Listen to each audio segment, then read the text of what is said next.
अस्सलाम वालेकुम dear candidates. Shabana नवाज़ Sindh thoughts channel जे तवसु सां तव्हां सां मुखातिब आहियां। डियर स्टूडेंट्स, अॼु पाण जंहिं मौज़ूअ जे बारे में पढ़ंदासीं उहो आहे सिफ़त, एडजेक्टिव।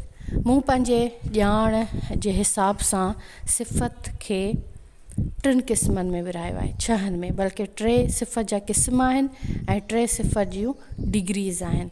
अचो त वधीक डिटेल में उन जे बारे में पढ़ूं था। पहिरियों नंबर आहे सिफ़त, सिफ़ती, एडजेक्टिव ऑफ क्वालिटी। ठीकु, जेका प्योरली सिफ़त जी जेका वस्फ़ हूंदी आहे। त एडजेक्टिव ऑफ क्वालिटी में अहिड़ा लफ़्ज़ जेकी जुमिले में इस्म जो गुण, अवगुण ऐं क़िस्म ॿुधाइनि, तिन खे सिफ़ती चइबो आहे। मिसाल भलो, चङो, वॾो, सामूंडी वग़ैरह। ठीकु आहे। सिंधु दरिया तमामु वॾो दरिया आहे। ठीकु आहे। हीउ तमामु भलो माण्हू आहे। ठीकु, उन जूं क्वालिटीज़ बि ऐं डिसक्वालिटीज़ बि थी सघनि थियूं, गुण ऐं अवगुण। उनखां पोइ आहे सिफ़त अददी, जंहिंखे इंग्लिश में एडजेक्टिव ऑफ क्वांटिटी चइबो आहे। ठीकु आहे। हाणे मां हिकिड़ो तव्हांखे इंग्लिश जो जेको लफ़्ज़ आहे न, इन लाइ ॾियां थी त जीअं तव्हां उन जी डेफिनेशन खे स्टडी करे वठंदव त तव्हांखे सिंधीअ जी डेफिनेशन खे सम्झ में आसानी रहंदी। पर ज़रूरी न आहे त जीअं इंग्लिश में एज़ इट एज़ उहा हुजे। ठीकु आहे।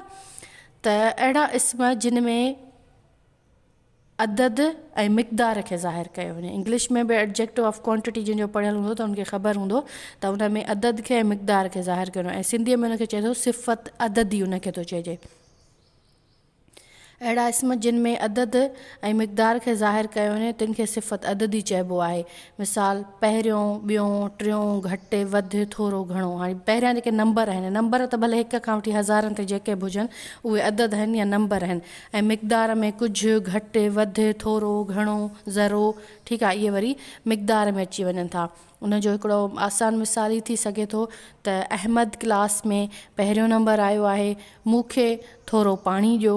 ठीकु आहे। इहे सिफ़त अददी जा मिसाल आहिनि। उनखां पोइ आहे 3 नंबर जेको सिफ़त जो क़िस्म, सिफ़त ज़मीरी, डेमोन्स्ट्रेटिव एडजेक्टिव या एडजेक्टिव ऑफ डेमोन्स्ट्रेटिव। ठीकु आहे। अहिड़ा लफ़्ज़ जेकी ज़मीर जी शिकिल में अची सिफ़त जो को कमु ॾियनि। मिसाल का, अहिड़ो, को, अहिड़ो कहिड़ो।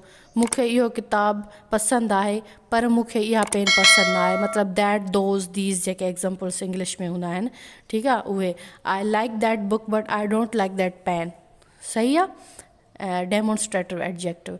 उनखां पोइ आहे सिफ़त जा दर्जा, डिग्रीज़ ऑफ एडजेक्टिव। इन हवाले सां मां इलाही डिटेल्ड में क्लास रखियो हुयो शबाना नवाज़ ऑफिशियल्स खे। अगरि केरु विज़िट करणु चाहे त उते बि इन हवाले सां सिर्फ़ु पूरो क्लास सिफ़त जे डिग्रीज़ ते लिखियलु आहे।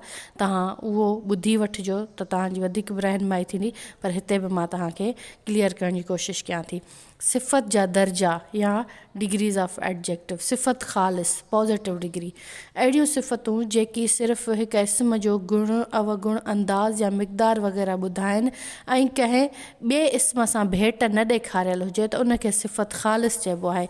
मिसाल जहांगीर हिकु आदिल बादशाह आहे। सिंपली, प्योरली, कंहिंसां को कंपेयर न आहे, सिर्फ़ु उनजी क्वालिटी आहे। जहांगीर हिकु आदिल बादशाह आहे। सिफ़त तफ़सील, कंपरेटिव डिग्री।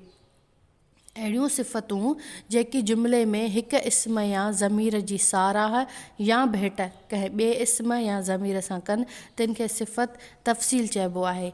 मिसाल जहांगीर शेर सूरीअ खां वधीक आदिल बादशाह आहे। पहिरें में सिर्फ़ु हुयो ख़ालिस, जहांगीर जी पंहिंजी क्वालिटी, या इवन हिते का डिसक्वालिटी बि हुजे, हा, गुण या अवगुण, अंदाज़, मिक़दार। हिते सिर्फ़ु जहांगीर जी पंहिंजी ॻाल्हि ई, जहांगीर हिकु आदिल बादशाह आहे। सिफ़त तफ़सील में, कंपरेटिव डिग्री में, जहांगीर शेर सूरीअ खां वधीक आदिल बादशाह आहे। टियों आहे सिफ़त मुबालगो, सुपरलेटिव डिग्री। अहिड़ियूं सिफ़तूं जेकी जुमिले में हिकु इस्म या ज़मीर जी साराह या भेट हिकु जहिड़नि केतिरनि ई शयुनि ऐं इस्मनि या ज़मीरनि सां कनि, तिन खे सिफ़त मुबालगो चइबो आहे। ठीकु आहे। मिसाल जहांगीर हिंदुस्तान जे सभिनी बादशाहनि खां वधीक आदिल आहे। सुपरलेटिव डिग्री, सभिनी खां वधीक सुपर आहे, सभिनी खां वधीक बहितर आहे। जहांगीर हिकु आदिल बादशाह आहे। पॉजिटिव डिग्री सिफ़त ख़ालिस जहांगीर शेर सूर्य खां वधीक आदिल बादशाह आहे। कंपरेटिव डिग्री सिफ़त तफ़सील जहांगीर हिंदुस्तान जे सभिनी बादशाहनि खां वधीक आदिल बादशाह आहे। सिफ़त मुबालगो सुपरलेटिव डिग्री। इहे हुआ सिफ़त जा 3 क़िस्म ऐं काइंड्स ऑफ एडजेक्टिव ऐं सिफ़त जा 3 दर्जा डिग्रीज़ ऑफ एडजेक्टिव। ऐं इंशाअल्लाह ताला ही क्लास बि तव्हां लाइ ज़रूरु कारआमद साबित थींदो। ॾिसी पंहिंजे कमेंट्स खां ज़रूरु आगाह कंदा ऐं शबाना नवाज़ ऑफिशियल एंड सिंधी थॉट सां गॾु जुड़ियल रहो त जे वक़्त सिर तव्हां असांजे ईंदड़ क्लासनि खां आगाही हासिलु करे सघो ऐं उन्हनि मां मुस्तफ़ीद थी सघो।